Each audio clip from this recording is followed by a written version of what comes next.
My name is Vincent Sweeney. I am the head of the Caribbean Sub-Regional Office of the United Nations Environment Program. Our office is based in Kingston, Jamaica. The Caribbean, generally speaking, are very small islands. We are in many cases low-lying, particularly the northern islands.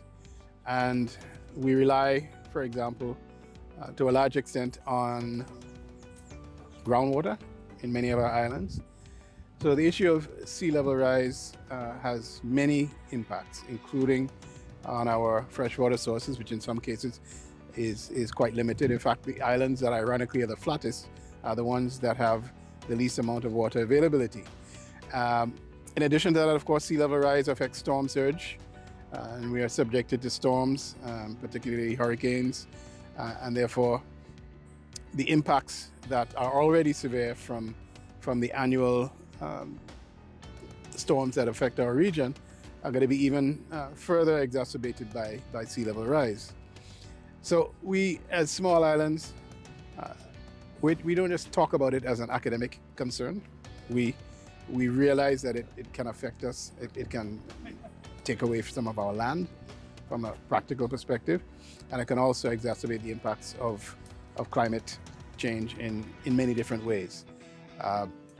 If in fact we are being affected by reduced water supply, that compounds the hot temperatures and the dry temperatures, the dry seasons, the extended dry seasons that we have. Right now, it's dry in many of the islands and we're suffering from droughts. It's very hot in the islands as well. And on top of that, the shortage of water is making it even worse. And I can call a number of islands in the Caribbean where this is a major concern. Right now in islands like St. Kitts and Nevis, they rely very heavily on groundwater supplies.